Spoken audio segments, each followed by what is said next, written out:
I've always been curious about the early church, specifically the disciples. Can you imagine what it would have been like to learn from Jesus, to witness the crucifixion, to experience the resurrection?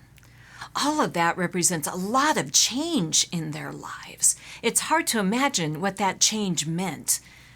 I wonder if it's anything like the change of picking up and moving from Colorado to California like I did a year and a half ago, or the change of welcoming a brand new baby into your home like my daughter and son-in-law did. Or maybe it's more like the change that happens with a pandemic. Change is inherently disruptive, unsettling. Most of us don't like a lot of change. And yet the scriptures tell us that the disciples leaned into every one of those changes. And on Pentecost, we hear that those changes were meant to build faith, to bring healing and forgiveness. And as we've been studying in these last few weeks, the Pentecost story is the change is meant to be inclusive. On June 20th, we will welcome some of you, those of you who are ready, to return to church in person for our 9 a.m. and 5 p.m. worship experiences.